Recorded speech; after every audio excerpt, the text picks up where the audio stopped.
Mortgage ಬಗ್ಗೆ ನಿಮ್ಮ ಸಂದೇಹಗಳಿಗೆ ಇಲ್ಲಿದೆ ಉತ್ತರ.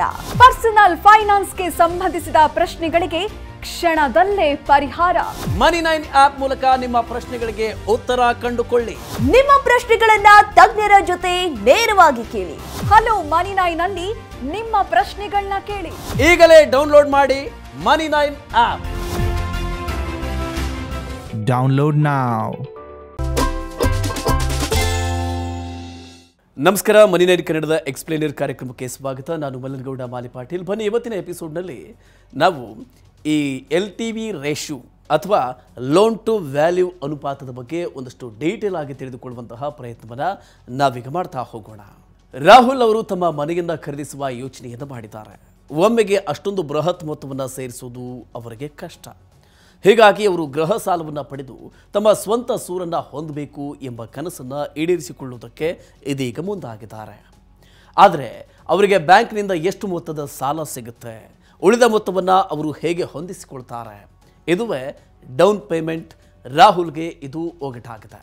ಅವರ ಸಾಲದ LTV ರೇಷಿಯೋ ಅಂದರೆ ಲೋನ್ ಟು ವ್ಯಾಲ್ಯೂನ ಅನುಪಾತ ಗೊತ್ತಾದರೆ ಎಲ್ಲ ಲೆಕ್ಕಾಚಾರಗಳು ಅವರಿಗೆ ಸುಲಭ ಆಗುತ್ತೆ.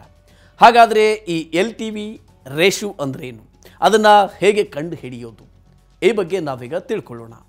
ನೋಡಿ, RBIನ ಮಾರ್ಗಸೂಚಿಯ ಪ್ರಕಾರ ಬ್ಯಾಂಕುಗಳು ಆಸ್ತಿಯ ಮೌಲ್ಯದ ಇಂತಿಷ್ಟು ಮಿತಿಯವರೆಗೆ ಮಾತ್ರ ಸಾಲವನ್ನು ಕೊಡೋದಕ್ಕೆ ಸಾಧ್ಯ ಆಗುತ್ತೆ. ಸಾಲವಾಗಿ ಸಿಗುವ ಮೊತ್ತ ಈ ಲೋನ್ ಟು ವ್ಯಾಲ್ಯೂ ರೇಷಿಯೋವನ್ನು ಆಧರಿಸಿರುತ್ತೆ. ಮನೆಯ ಮೌಲ್ಯ ಆಧರಿಸಿ ಎಷ್ಟು ಸಿಗುತ್ತೆ ಅನ್ನೋದನ್ನು ಇದು ಸೂಚಿಸುತ್ತೆ. RBI ನಿಯಮಗಳ ಪ್ರಕಾರ ಮನೆಯ ಮೌಲ್ಯ 30 ಲಕ್ಷ ರೂಪಾಯಿವರೆಗೆ ಇದ್ದರೆ ಆಗ ಬ್ಯಾಂಕುಗಳು 90% ಸಾಲವನ್ನು ಕೊಡಬಹುದು. ಮನೆಯ ಮೌಲ್ಯ 30 ಲಕ್ಷ ರೂಪಾಯಿಯಿಂದ 75 ಲಕ್ಷ ರೂಪಾಯಿ ಎಷ್ಟಿದ್ರೆ ಆಗ ಈ ಲೋನ್ ಟು ವ್ಯಾಲ್ಯೂನ ರೇಷಿಯೋ 80%ರವರೆಗೆ ಇರಬಹುದು. ಅದೇ ಆಸ್ತಿಯ ಮೌಲ್ಯ ಏನಾದರೂ 75 ಲಕ್ಷ ರೂಪಾಯಿ ಮೇಲ್ಪಟ್ಟಿದ್ರೆ ಬ್ಯಾಂಕುಗಳು ಮನೆಯ ಮೌಲ್ಯದ 75%ರವರೆಗೆ ಮಾತ್ರ ಸಾಲವನ್ನು ಕೊಡೋದಕ್ಕೆ ಅವಕಾಶ ಇದೆ. ನೀವು 60 ಲಕ್ಷ ರೂಪಾಯಿ ಮೌಲ್ಯದ ಆಸ್ತಿಯನ್ನು ಖರೀದಿ ಮಾಡ್ತೀರಾ ಅಂತ ಇಟ್ಕೊಳ್ಳೋಣ. RBI ನಿಯಮಗಳ ಪ್ರಕಾರ ಬ್ಯಾಂಕುಗಳು 80%ರವರೆಗೆ ಲೋನ್ ಟು ವ್ಯಾಲ್ಯೂನ ರೇಷಿಯೋವನ್ನು ಕೊಡಬಹುದು. ಆದರೆ ಸಾಲದಾತರು 80% ಸಾಲವನ್ನು ಕೊಟ್ಟೇ ಕೊಡ್ತಾರೆ ಅಂತೇನೂ ಇಲ್ಲ. ಒಂದು ವೇಳೆ ಬ್ಯಾಂಕ್ನ LTV 70%ರಷ್ಟಿದ್ರೆ ನಿಮಗೆ 42 ಲಕ್ಷ ರೂಪಾಯಿ ಮಾತ್ರ ಸಾಲ ಸಿಗುತ್ತೆ. ಉಳಿದ 18 ಲಕ್ಷ ರೂಪಾಯಿಯನ್ನು ನೀವೇ ಭರಿಸಬೇಕಾಗುತ್ತೆ. ಇದನ್ನೇ ಡೌನ್ ಪೇಮೆಂಟ್ ಅಂತ ಹೇಳೋದು.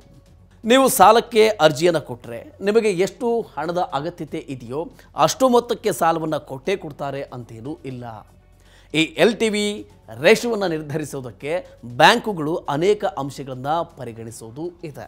ಅಂದರೆ ಸಾಲ ಪಡೆಯುವವರ ಮರುಪಾವತಿಯ ಸಾಮರ್ಥ್ಯ, ಅವರ ಆದಾಯ, ಪ್ರಸ್ತುತ ಇರುವ ಸಾಲಗಳು, ವಯಸ್ಸು, ಹಾಗೆಯೇ ಖರೀದಿ ಮಾಡ್ತಾ ಇರುವ ಆಸ್ತಿಯ ಸ್ಥಿತಿಗತಿಯನ್ನು ಗಣನೆಗೆ ತೆಗೆದುಕೊಳ್ಳಲಾಗುತ್ತೆ. ಹೀಗೆ LTV ರೇಷಿಯೋ ಕಂಡು ಹಿಡಿಯೋದಕ್ಕೆ ಫಾರ್ಮುಲಾ ಏನಿದೆ ಅದನ್ನು ಕೂಡ ನಾವೀಗ ನೋಡೋಣ. ನೋಡಿ, ಖರೀದಿ ಮಾಡ್ತಾ ಇರುವ ಆಸ್ತಿಯ ಮೌಲ್ಯಕ್ಕೆ ಎಷ್ಟು ಸಾಲ ಸಿಗುತ್ತೆ ಅನ್ನೋದರ ಮೇಲೆ ಅದನ್ನು ಲೆಕ್ಕ ಮಾಡಲಾಗುತ್ತೆ. ಇದು ಎಷ್ಟು ಅಂತ ತಿಳಿಯೋದಕ್ಕೆ ಸಾಲದ ಮೊತ್ತವನ್ನು ಆಸ್ತಿಯ ಮೌಲ್ಯದಿಂದ ಭಾಗಿಸಿ 100ರಿಂದ ಗುಣಿಸಬೇಕು. ಉದಾಹರಣೆಗೆ ರಾಹುಲ್ ಅವರು 50 ಲಕ್ಷ ರೂಪಾಯಿಯ ಮೌಲ್ಯದ ಆಸ್ತಿಯನ್ನು ಖರೀದಿಸೋದಕ್ಕೆ ಮಾತುಕತೆಯನ್ನು ನಡೆಸಿದ್ದಾರೆ. RBI ನಿಯಮಗಳ ಪ್ರಕಾರ ಅವರಿಗೆ 80%ರವರೆಗೆ ಸಾಲ ಸಿಗುತ್ತೆ. ಅಂದರೆ 40 ಲಕ್ಷ ರೂಪಾಯಿ ಸಾಲ ಸಿಗುತ್ತೆ.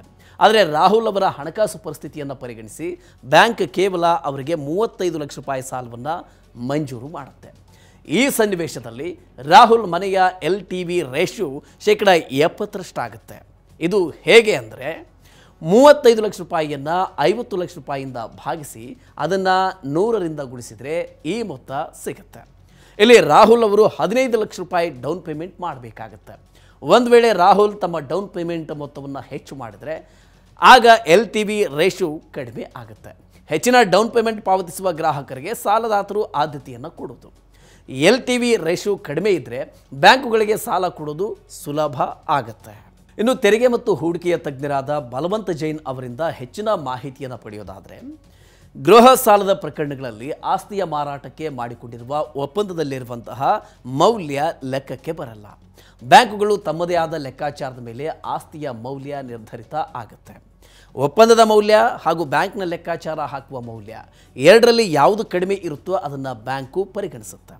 ಖರೀದಿದಾರರ ವಾರ್ಷಿಕ ಆದಾಯ, ವಯಸ್ಸು, ಕ್ರೆಡಿಟ್ ಕೂಡ ಲೋನ್ ಅಪ್ರೂವಲ್ನಲ್ಲಿ ಪ್ರಮುಖವಾದ ಪಾತ್ರವನ್ನು ವಹಿಸುತ್ತೆ ಹೀಗಂತ ಜೈನ್ ಅವರು ತಿಳಿಸ್ತಾರೆ.